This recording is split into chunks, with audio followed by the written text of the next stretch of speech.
Hello and welcome. My name is Anna and I'm delighted to join you today to celebrate all things Robert the Bruce.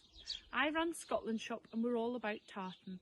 We make clothing, accessories and interiors products in every tartan you can dream of, including of course the Bruce tartans. All the fabrics are woven in Scotland in mills that are hundreds of years old, and every tartan has a story. But we're about much more than the product. This is Scotland, full of passion and history, and we love to tell the story of places, clans, products and tartans.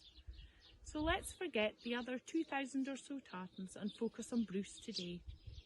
Robert the Bruce, who was King of Scotland from 1306 to 1329, freed Scotland from English rule by winning the decisive Battle of Bannockburn and achieving English agreement to full Scottish independence in the 1328 Treaty of Northampton.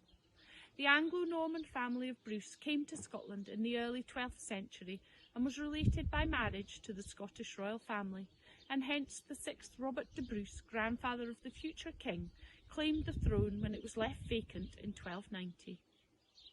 Today, the highest concentration of people with the Bruce surname is in Aberdeenshire, Moray, Angus and the Shetland Islands. There are 4 Bruce tartans for us to explore: the Bruce Ancient, Modern, Weathered and the Bruce of Kinnaird.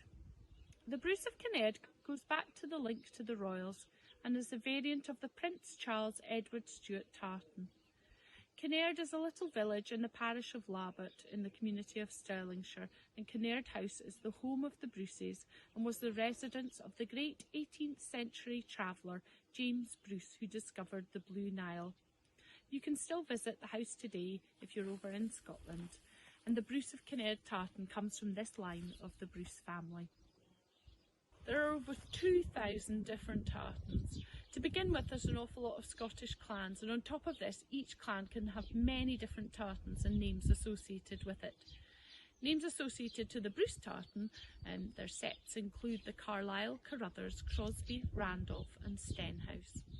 Each tartan can then have further variations, and the most common of these are ancient, modern, weathered, hunting and dress. Before 1860, fabrics were coloured using animal and vegetable dyes and plants that could be found naturally. This produced the softer colours typical of the ancient tartans than those that you can see here in the Bruce Ancient tartan. The reds become more, scarlet reds become more orangey, the greens become more mossy, and the blues, there's none in Bruce, but if you have blues then they tend to turn into more of a sky blue. And some would say that the ancient tartans show off the pattern to much greater effect, as the contrasts are much brighter than in the modern tartans. The pattern, or the set, remains the same, and it's just the tones or the shades of the tartan that vary. And if you've ever had the chance to visit a mill when you're over in Scotland, then you'll be astounded by all the different cones of yarn and the different threads running everywhere to weave your fabric. After 1860, chemical dyes replaced these natural animal and vegetable dyes, and the modern tartans were born. And here you can see the Bruce modern tartan. And colours are stronger and bolder, so your reds are scarlet reds, the soft greens and blues become bottle green and navy blues. And the other variation is the weathered tartan. So to understand this one, think of hanging this modern tartan out on the washing line for a year and subjecting it to wind and rain and sunshine. The hunting tartans are the camouflage tartans, and some clans don't have these variations because they're already predominantly green or brown and don't need amendment to blend in with nature's colours. Finally, the dress tartans were designed, as the name suggests, for celebrations in Highland dance. The set or pattern of the tartan remains the same, and the main colour is changed to white, or extra white is added to the pattern to give it a brighter, more fancy appearance. In addition to the different tartans, every clan has its own clan crest. The Bruce crest is a lion statement with its tail extended, and we'll show you a photo here on screen. Clan crests consist of a crest and a motto or slogan, and the Bruce motto is "Fumus, we have been."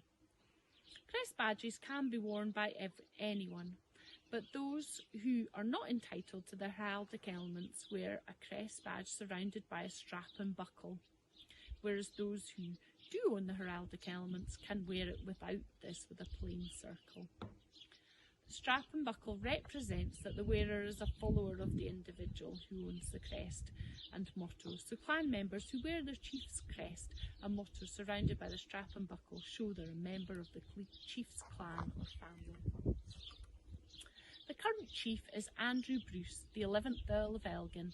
He's prominent in Scottish affairs and he's convener of the Standing Council of the Scottish Chiefs. That concludes our roundup of the Bruces. I hope you found it interesting, as I certainly have. And if you need any help finding your tartan or exploring your roots, look us up on scotlandshop.com and get in touch. We do love to talk tartan.